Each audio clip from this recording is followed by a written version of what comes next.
Eh, Oh, pag sinakay mo si Dan, sabay naguntog kayo, naku, magugulat ka pag si Dan bigla ang dala. Kaya naman medyo nakakatakot yung lineup ngayon ng LGD. Pero at the same time, let's see how Loops is gonna react towards this one. They have Luna, na alam mo naman na sobrang mechanical hero niyan eh. Na yung mga players natin hindi alam kung paano ba ma-utilize yung pag-reset ng kanyang mga dash. no, yung pinapakita ng LGD kasi yung kanilang pacing kanina masyado nang mabilis. What more ngayon na meron kang done?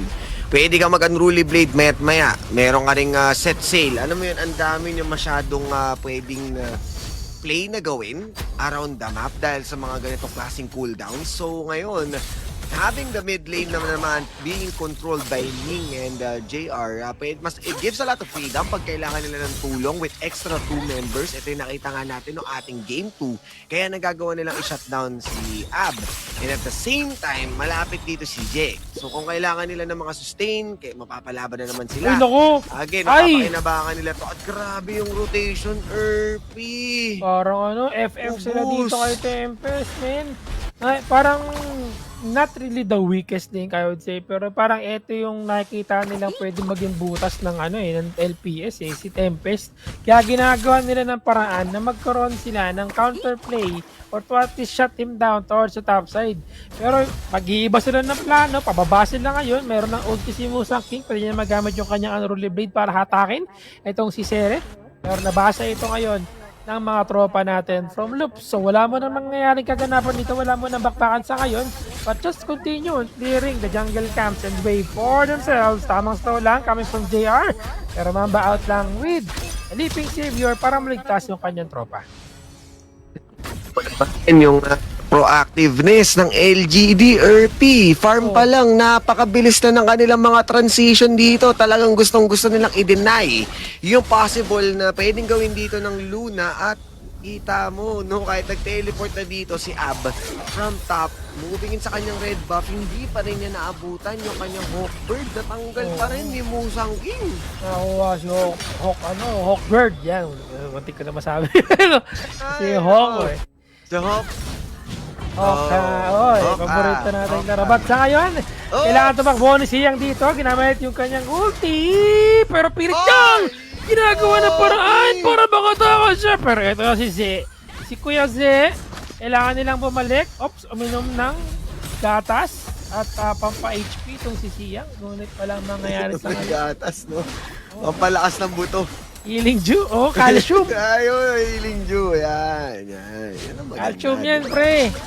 Pampatibay ng buto para makunachi Ipo, no? Pero nakikita naman natin yung pinapakita ng LGD na sinusubukan nila makasurvive sa ginagawa rin ng Loops na pag 2v1 na doon si Siyang, pero dahil nga ang Sunse may kunat din kasi to, no? Hindi na nila nagawang matapos yung kill. At kung tumagal pa yung laban na yun, grabe yung patience doon ni Siyang na up until the very last moment gamitin yung flash niya. Kasi feeling ko, Orb, sinusubukan niyang evade eh. Alam niyang dadating dito yung mga tropa niya na sila Musang King. Kaya mapipwestuhan nga nila. At ito na naman si Out! Pinamatay ngayon.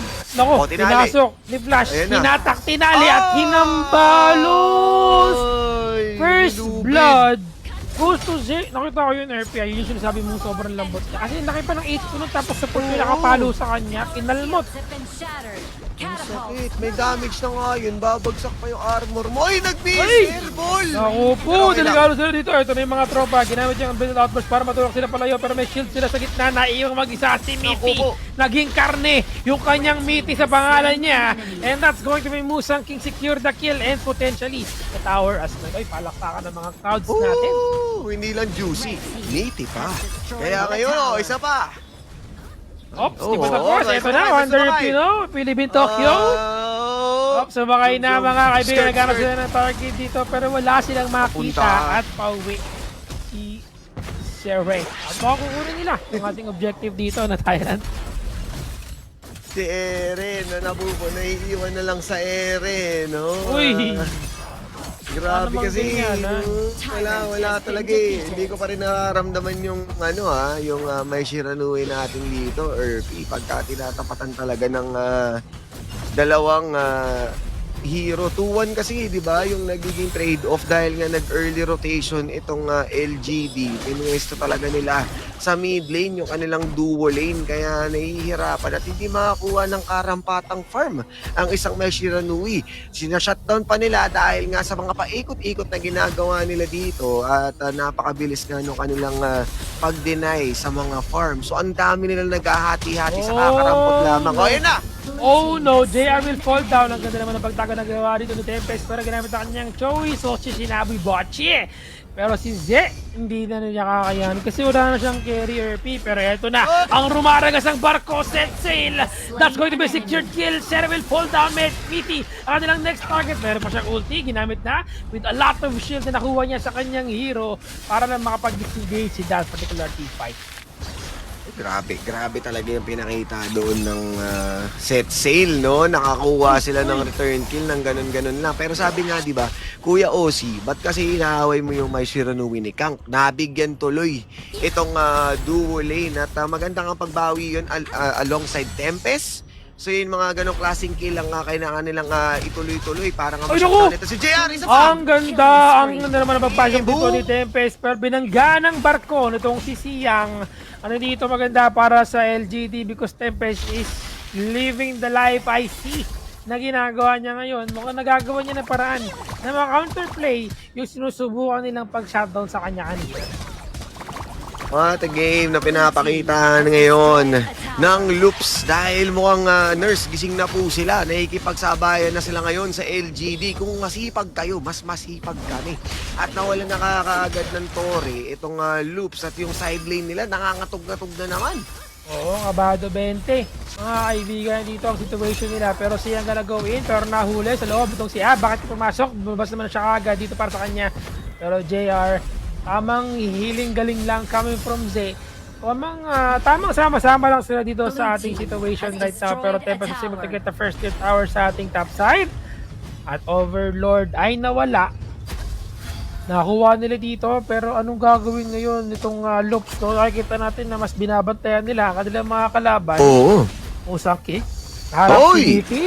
Tinamaan ng isa. Tamang poke lang. Pero kunat parang ganun si Dan, no? Oo, may shield din eh. Nagkakaroon siya ng ice O, sa kanyang Radiance. katawan. At securing lang ata itong blue buff sa mga pagkakataong ito. Deny lang talaga ginagawa nila dito. Erpi, ayun daan Luna, mas nawawalan niya ng chance na maging mabilis pagka nawawala yung kanyang blue buff. Kasi considering na pwede niyang i-spam yung kanyang ulti. Ayan na! Pero kung wala siyang mana, wala talagang Ayan na! palalagyan.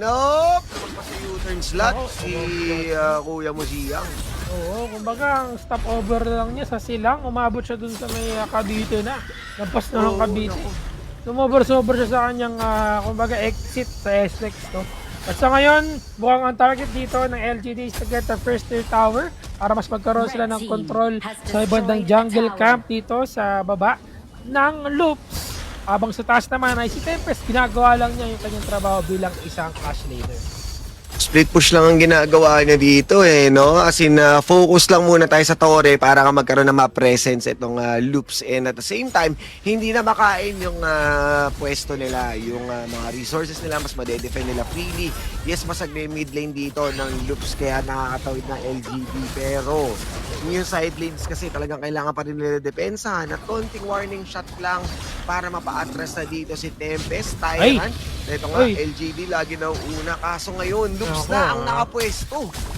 Ako po, bakit gano'n? Nag-teleport si Sanjay sa baba. Itong si Siyang. Kaya lang, I think they just want to let it go muna for now. Pabayaan natin na makuha nila itong Tyrant. Pero bakit naman gano'n ang ginagawa ngayon ng LGD? Pero parang medyo pressured sila sa situation nila ngayon. Pero si Kang! Aray ko be! Ang sakit ng damage dito. Para dito kay Kang. Kang has to back away. Kang has to regen himself para magkaroon siya ulit ng pag-reset dito. Habang yung second tier tower naman sa mid, medyo kinakabahan din ng bagya. Nangangatog din yung kanilang tuhod. Para matagal lang minion wave. Medyo nasa first tier tower pa lang ng kanilang team. So medyo malayo-layo pa lamang yan. So they can just throw as many damage as they can. And prepare themselves to get also yung ating Tyrant and Overlord. And okay lang naman, no? At least yung pwesto naman nila sa Tyrant kayo na para sa Shadow One, mapapwestuhan naman nila. So at least sila ngayon ang kauna at yung proactive naman ng Loops dahil may they might be hovering around the Overlord, no? Once na mabigay nga yung signal na makuha tong Tyrant, pwede nila itong simulan. 4 members is around the place, kaya makakuha pa sila ng extrang Mama Dragon pag nagkataon. Pero tignan natin yung ating Ganda goal naman difference ito. ngayon, Oo. no? Medyo mas pantay compared sa dalawang games natin. Loops definitely doing a great job para ma-match yung energy na binibigay ngayon ng LGD. And at the same time, 3-3 tayo sa ating scoreboard. Wala nagbibigay ng mga unnecessary deaths. Up, speaking of na si Saredet, delikado dito si Kuya Modan na Musang King gonna try to go in, giving the pressure lang para makapag-push sila sa bot lane. At sa Sansei as well, si Yang gonna try to give some distraction as well. Binato ng kanyang Ocean petal dito para magkaroon sila dito sa ating bot lane ng konting pressure para Unbridled Outburst to push them away. Pero nanlambot si Mitty! Alright po po, Lambochi! Kuya Eddie, what happened? Bakit naman ganon? Ang sakit ng damage nila dito. They're not that yet. They really want to get this one as well. At talagang nasa-secure nila yan para sa kanila. At tuloy-tuloy sila dito. Mukhang pwede na tapusin ng laban. Si Siyang. Ang target ay ang Crystal pero wala silang enough minion. Medyo matagal. Kiniklear nila ngayon. No! Will fall down. Tempest also will Aray! gonna die. Pero paubos na sila. Ubos! Blade Storm not gonna be enough. Isang minion lang, oh. Ang isang minion na lang, oh. Nakuha Ayun, ng mga bakto! Ibinata. Kapalit ka lang ng kanyang buhay. Ang target ay ang Crystal. Living the life I see. Because this is Pansit. The grand final secured na para sa LGD Gaming. Oh no, 3-0 at ang unang magpuproceed sa finals for tomorrow, LGD. Hala natin, dumidikit na Earthy. Pero yung pala naghintay